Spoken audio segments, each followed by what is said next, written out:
Hello बच्चों, let's read the question. तो इस क्वेश्चन में हमें बोला गया है कि हमें स्टेटमेंट्स दिए गए हैं विच describe the characteristics of enzyme restriction endonuclease and हमें आइडेंटिफाई करना है इनकरेक्ट स्टेटमेंट को।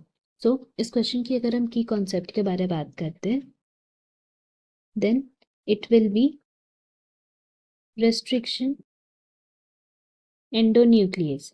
सो यहाँ पे हम लोग जानते हैं about restriction endonuclease, after which we will be talking about it characteristics.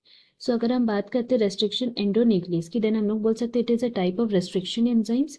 And अगर हम इनकी फंक्शन की बात करें then we can say that it is a enzyme which makes cut at specific positions in DNA।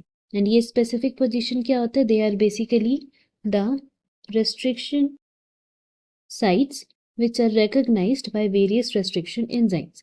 Now अगर हम statements की बात करें तो पहला स्टेटमेंट जो है उसमें दिया हुआ है कि the enzyme cuts DNA molecule eight identified positions with in the DNA. तो ये स्टेटमेंट तो करेक्ट है बिकॉज अभी हमने डेफिनेशन पढ़े। नाउ बी में जो लिखा है कि enzyme binds DNA at specific sites and cut only on one of the two strands. So इसलिए हम लोग बोल सकते हैं कि ये स्टेटमेंट गलत है। क्यों गलत है? बिकॉज ये जो रेस्ट्रिक्शन साइट्स है दैट मीन्स जो हमारे सीक्वेंसेज है वो दोनों ही स्ट्रैंड्स में प्रेजेंट रहते हैं। बेसिकली वो कैसे सीक्वेंसेस रहते हैं? दे आर पैलिंड्रोमिक सीक्वेंसेस रहते हैं। पैलिंड्रोमिक सीक्वेंसेस का मतलब है ऐसे सीक्वेंसेस जिसमें अगर हम एक स्ट्रैंड को देखें तो उसमें जो सीक्वेंस है जहाँ पे वो रिकग्नाइज करता है तो कॉम्प्लीमेंट्री स्ट्रैंड में अगर हम लोग बैकवर्ड रीड करें तो सेम सीक्वेंस होना चाहिए एंड उसी पोजीशंस पे ये रेस्ट्रिक्शन एंडोन्यूक्लियस वर्क करते हैं एंड कट करते हैं। बट ये हमारे स्टेटमेंट बी में लिखा हुआ है कि सिर्फ एक ही स्ट्रैंड पे काम करते हैं। दैट इज द रीजन हम बोल सकते हैं हमारा इनकरेक्ट स्टेटमेंट कौन सा हो गया? Option B.